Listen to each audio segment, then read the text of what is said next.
आप देख रहे हैं ऐसे लोगों को बिल्कुल खाने की कोई चीज़ ना दें। आपको भी मैं दिखा रहा हूँ, इन्होंने एक बोरा भर के यहाँ पर बोरियाँ में भर के पूड़ी फेंकी है। देख सकते हैं कितनी खीर पड़ी हुई है और आप लोग श्रद्धा भाव से उन्हीं लोगों को देते जा रहे हैं जिनको ज़रूरत नहीं है। ये देखिए पूड़ियों के ढेर। एक सीन है, ये पवित्र जल है गंगा जी माई का, और आज बहुत सारे लोग देखिए आ रहे हैं पितरों की श्रद्धा लेते हुए, और यहाँ पर काफ़ी कुछ भीड़ है। इतनी भीड़ है कि पैर रखने की जगह नहीं है, और फिर भी लोग आते जा रहे हैं। इस हमारे उत्तराखंड राज्य से भी और बाहर के राज्यों से भी काफ़ी भीड़ है। मैंने दिखाया था कि इस तरीके से भीड़ उमड़ रही थी कि हज़ारों गाड़ियाँ यहाँ पर भीड़ लगाई हुई थी और निकल भी नहीं पा रही थी। इतना ट्रैफिक जाम उत्तराखंड में कभी नहीं देखा गया। इसी सारे से मैं कह रहा हूँ कि देखिए यहाँ पर दूर दूर के घाटों में भी दिखाई पड़ रहा है कि हज़ारों आदमी की भीड़ और तांता लगातार बना हुआ है।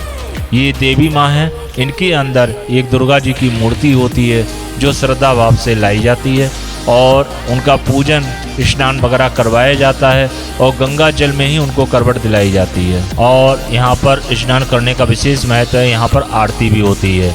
ये सामने आप ब्रह्म घाट का ही एक सीन देख रहे हैं, जहाँ पर सभी लोग पूजा पाठ के सामान के लिए पितरों का भी श्राद्ध रथ कहते हैं।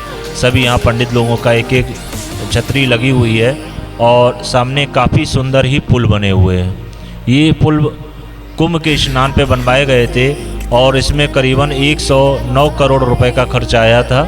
ये हाईघाट डंडोला घाट चिड़िया की घाटी से है, और कुंजपुरी माता कुंजपुरी के नाम से यात्रा निकाली गई है, और आज इनका स्नान ध्यान करवाया गया है गंगा जी में, और अमावस्या के दिन पे। और काफ़ी कुछ भीड़ है। इसी तरीके के कार्यक्रम और भी यहाँ पर चल रहे हैं, जो काफ़ी भीड़ भाड़ चल रही है। और माता कुंजपुरी की आपने स्नान ध्यान देखिए यहाँ पर गंगा जी पे करवाए गए हैं, और यात्रा में शामिल हुए हैं। ये चिड़िया की घाटी से एक जगह है, वहाँ से है लोग। पितर अमावस्या पर यहाँ पर काफ़ी भीड़ है, और हज़ारों आदमी सवेरे 5 बजे से लगातार तांता लगाकर आ रहे हैं। यहाँ देखने में बनता है कि सभी लोग सच्ची श्रद्धाओं को लेकर आए हुए यहाँ पर, और आज अंतिम दिन है, और आज है पितरों की विदाई। कहते हैं साल भर बाद पितर आते हैं, और आपके घर में अपने बच्चों को देखने के लिए उन्हें एक अवसर प्राप्त होता है। ये पितर पक्ष के अवसर होता है, और इसमें आप श्रद्धापूर्वक जो भी उनका भोग लगाते हैं खाने के बाद, आज अमावस्या पर वो लोग अपने अपने लोक को पधार जाते हैं और आशीर्वाद देते हुए जाते हैं। आप लोग पितरों के लिए कभी ऐसा ना करें कि उनको भूखा भेजें। अगर ऐसा करते हैं तो आपको मिलता है साप। ये सांप से बचने के लिए आप पितरों के बहुत योगदान प्रदान करें। ये देवी जी की प्रतिमा है जो अब स्नान करेगी, आप देख रहे हैं। 34 तक जो भी धर्म काम करता है या अपने श्राद्ध याद पितरों वगैरह करता है, पितर के लिए कोई भी काम करता है, तो पितर कम से कम 12 साल के लिए संतुष्ट हो जाते हैं। 12 साल तक उनका कोई भी किसी चीज़ की भी ज़रूरत नहीं रहती, न जल की ना भोजन की। आज इस समय करने पर, आज अमावस्या के बाद, आज 11 साल के बाद ये योग बन रहा है, और ये योग में आज यहाँ पे हर की पौड़ी पर बहुत अधिक भीड़ बनी हुई है। सभी लोग अपने अपने पितरों का तर्पण इत्यादि करके श्राद्ध करने के बाद में उनकी विदाई के लिए खड़े हुए हैं, उनका आशीर्वाद लेने के लिए।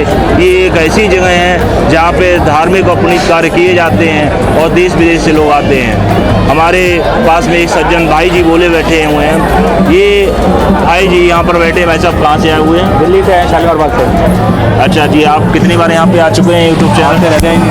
आते रहते रहते हो।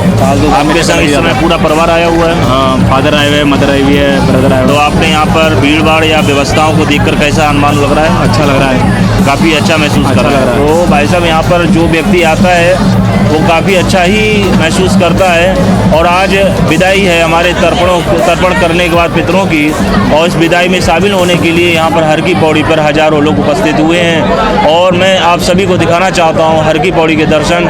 देखिए, आप लोग भी दर्शन करने के बाद अगर पितरों का ध्यान करेंगे तो मोक्ष उनको मिलेगा। और इस गज योग में जो 11 साल के बाद आज आया है, अगला 11 साल में इसका जीवन शेष रहेगा। रहेगा ये नहीं कहा जा सकता। इस योग में यदि आप पितरों के लिए कुछ करते हैं तो 12 साल के लिए हमारे पितर तृप्त हो जाते हैं। इस बात का ध्यान रखिए, आज जरूर करिए। और सायंकाल के समय देसी घी का दक्षिण मुख करके दीपक उनका अवश्य जलाएं। इससे पितर लोग जब वापस होंगे जल ग्रहण करेंगे हर की पौड़ी पे आने के बाद, और जल ग्रहण करने के बाद अपने अपने लोग को चले जाएंगे, अगले साल के लिए आएंगे। तब तक के लिए उन्हें कोई किसी भी तृष्णा से परेशान न होना पड़े। आप इस गज योग में उनके लिए जितना भी अधिक से अधिक कर सकते हैं करिए, क्योंकि पितर हर बार नहीं आते, कभी कभार आते हैं। और आज अगर दक्षिण की तरफ दीपक जलाने से देसी घी का आप यहाँ पर घाट पर जलाते, किसी नदी नाला जो भी आपका पड़ता है वहाँ पर जलाइए।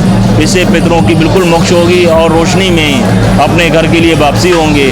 आप उनसे प्रार्थना करिए अवश्य कि वो जब भी आएँ या आप जा रहे हैं तो मेरे घर को, मेरे परिवार को, सबको आशीर्वाद देते जाइएगा, धन दान पूर्ति का आशीर्वाद देते जाइएगा। आप मेरे साथ बने रहिएगा, मैं आगे के सीन आपको दिखाने वाला हूँ। धन्यवाद।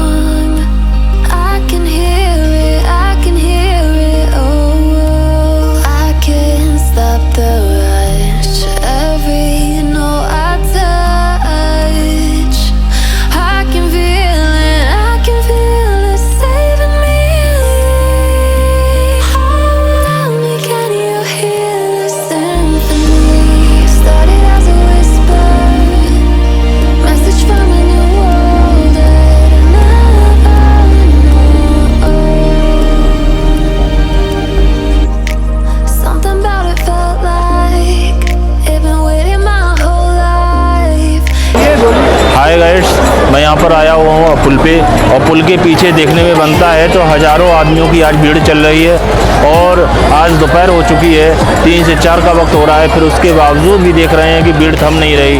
और बहुत आयात में लोग अपने पितरों की विदाई देने के लिए, तर्पण इत्यादि करने के लिए यहाँ पर इकट्ठे हो रहे हैं। ये एक हमारे लिए, देश के लिए बहुत गौरव की बात है, बहुत अच्छा ही बात है कि आज यहाँ पर इतने सारे लोग आए हुए हैं। आप देख सकते हैं कि यहाँ पर सभी लोग अपने धार्मिक कार्यों से जुटे हुए हैं। आज हर की पौड़ी इसी कारणों से प्रसिद्ध हो चुकी है।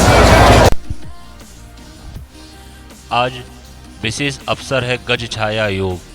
गज छाया योग करीबन 11 वर्ष बाद आता है और 11 वर्ष बीत चुके हैं। आज ऐसा पुण्यत अवसर है। गज छाया योग में अगर हम अपने पितरों के लिए भोजन, तर्पण, श्राद्ध अथवा पिंडदान जो भी करते हैं, इससे हमारे पितर पूर्णतः तृप्त हो जाते हैं और हमारे पितरों को लगभग 12 वर्ष तक बिल्कुल भूख और प्यास नहीं लगती। ऐसा ये गज योग होता है। और गज छाया योग इस बार पितर अमावस्या पे लगा हुआ है। ये बहुत ही शुभदायक है हम लोगों के लिए, जो प्रेरणा का स्रोत है। अगर अब की बार भी आप लोग अपने पितरों के लिए कुछ ना कर पाए तो 12 साल तक के लिए आपको पछताना पड़ेगा। ये गज छाया योग इतना भारी योग है कि इसके योग के लोग तरसते हैं, और इस योग के पढ़ते ही यहाँ पर हजारों लाखों की संख्या में लोग उभरने लगे हैं और काफ़ी भीड़ दिखाई पड़ रही है। खान पान में भी बहुत भीड़ है और यहाँ पर लोग बाग अन्न लेकर लोगों को बांटने में लगे हुए हैं ताकि दे सकें। पर मेरा तो अलग ही मानना है कि अगर आपको अन्नदान करना है तो आप जाइए, अनाथ आश्रम हो, बच्चों के हों, बड़ों के हों, बुजुर्गों के हों, जिस तरीके भी अनाथ आश्रम हो, अगर अपने अन्नदान की महिमा दिखना चाहते हैं तो अनाथ आश्रमों में दें। यहाँ पर बैठे हुए भिखारियों को यदि आप देते हैं तो वो इतना अन्न को बर्बाद करते हैं, ज़मीन पर बिखरा देते हैं, पूरी हर की बॉडी पर अन्न बिखरा पड़ा रहता है। ये अन्न का दुरुपयोग है। यदि आपको अन्नदान करना ही है और अपने पितरों के लिए कुछ करना ही है तो आप कृपया ऐसा कुछ ना करें कि पितर आपके जो भी अन्न खाना चाहते हो उनको ज़मीन पर गिर रहा है तो आपको मिलेगा साप और पितर दोष। गाइड्स, हर की पौड़ी के पास में पीपलेश्वर मंदिर के पास में वैक्सीन लग रही थी। मैंने कहा ये स्वर्ण अवसर है, इसमें वैक्सीन लगवाना कभी ना आप भी नहीं भूलें, क्योंकि कहीं बाहर जाना पड़ता है तो वैक्सीन का भी कार्ड दिखाना पड़ता है और तब आपको रूम मिलते हैं। और मैंने वैक्सीन लगवाने का पूरा फैसला कर लिया और मैं वैक्सीन लगवा रहा हूँ। आप लोग भी कभी आएँ तो हर की पौड़ी पर वैक्सीन लगवाएं। मैंने भी वैक्सीन की डोज ले ली। पूरा दिन भीड़ भाड़ में गुजरते हुए अब सायंकाल का समय आ गया है। तभी मेरी नज़र एक ऐसे भिखारी पर पड़ी जो खाने का सामान लेता था और कूड़े के ढेर में फेंकता था। फिर मैंने देखा कि ये तो एक तांता लगा हुआ है कि लोग बाग आते हैं, सामान को खाने पीने का ले लेते हैं और कूड़े में फेंक देते हैं। मैं आप सभी से ये प्रार्थना करना चाहूँगा कि आप ऐसे लोगों को भोजन बिल्कुल ना दें जो आपके अन्न को बर्बाद करें। इससे तो अच्छा ये होगा कि आप अनाथ आश्रम में अपने अन्न को दें ताकि आपके पितरों को खुशी मिले और उन्हें मुक्ति प्रदान हो। यदि आप अन्न को इस तरीके से फेंकवाते हैं इन लोगों को देकर, तो निश्चित तौर पर समझ लीजिए कि आपके पितर नाराज आपसे रहेंगे ही। बिल्कुल खाने की कोई चीज़ ना दें। आपको भी मैं दिखा रहा हूँ, इन्होंने एक बोरा भर के यहाँ पर बोरियां में भर के पूड़ी फेंकी है और पूरे कूड़ेदान में खीर फेंकी हुई है और फिर खड़े हो गए हैं दोबारा से आकर लेने के लिए। अन्न को बर्बाद कर रहे हैं ऐसे लोग। आप हर की पौड़ी पे आकर ऐसे लोगों को बिल्कुल भी खाना ना दें। ये जो भिखारी सामने खड़ा हुआ है, ये हमने कई बार देखा कि इस स्थान पर इस पूड़ियों को फेंक रहा था। मैंने वो भी स्थान भी आप लोगों को दिखाना है और इसे डांटा भी इसी बात को लेकर। आप इसमें पड़ी हुई खीर को देख सकते हैं, कितनी खीर पड़ी हुई है और आप लोग श्रद्धा भाव से उन्हीं लोगों को देते जा रहे हैं जिनको ज़रूरत नहीं है। ये देखिए पूड़ियों के ढेर, ये देखिए खीर के ढेर, ये देखिए चावल, रोटियां। आपको देने से क्या फ़ायदा हुआ? आपका दिया हुआ अन्न कूड़े में जा रहा है। ये देखो, अभी मैं आगे चल के दिखाऊंगा चावल का भी ढेर। तो इस तरीके से अन्न की किस तरीके से बर्बादी हो रही है हर की पौड़ी पर। इससे फ़ायदा क्या हुआ? आप लोग कभी भी ऐसे लोगों को अन्न ना दें जो बर्बाद कर रहे हो। जिनको ज़रूरत हो उनको दें। ये हर की पौड़ी है, यहाँ पर हर आदमी हाथ पसारेगा पैसे के कारण से और दारू पीने के लिए। आप किसी को इस तरीके से अन्न भी ना दें और पैसे भी ना दें। आप लोग ऐसे लोगों को भोजन बिल्कुल ना दें जो ये भोजन को बर्बाद कर रहे हैं, अन्न को इधर उधर फेंक रहे हैं। बहुत सारे लोग यहाँ पर बैठते हैं भिखारी के तौर पर और आपके अन्न को ले लेकर फेंकते रहते हैं। आप अनाथ आश्रम में दीजिए ताकि उनको खुशी मिले कि आज हमको अच्छे से अच्छा खाने को मिला और बहुत ही खुशी के मौका होगा, आपके पितरों लेके मुक्ति मिलेगी। ताकि आप अनाथ आश्रम में बच्चों के, बूढ़ों के और स्त्रियों के अनाथ आश्रम में दें ताकि उस भोजन को जो आपने मेहनत से कमाया है उसका पूर्ण लाभ, पूर्ण फल मिले आपको।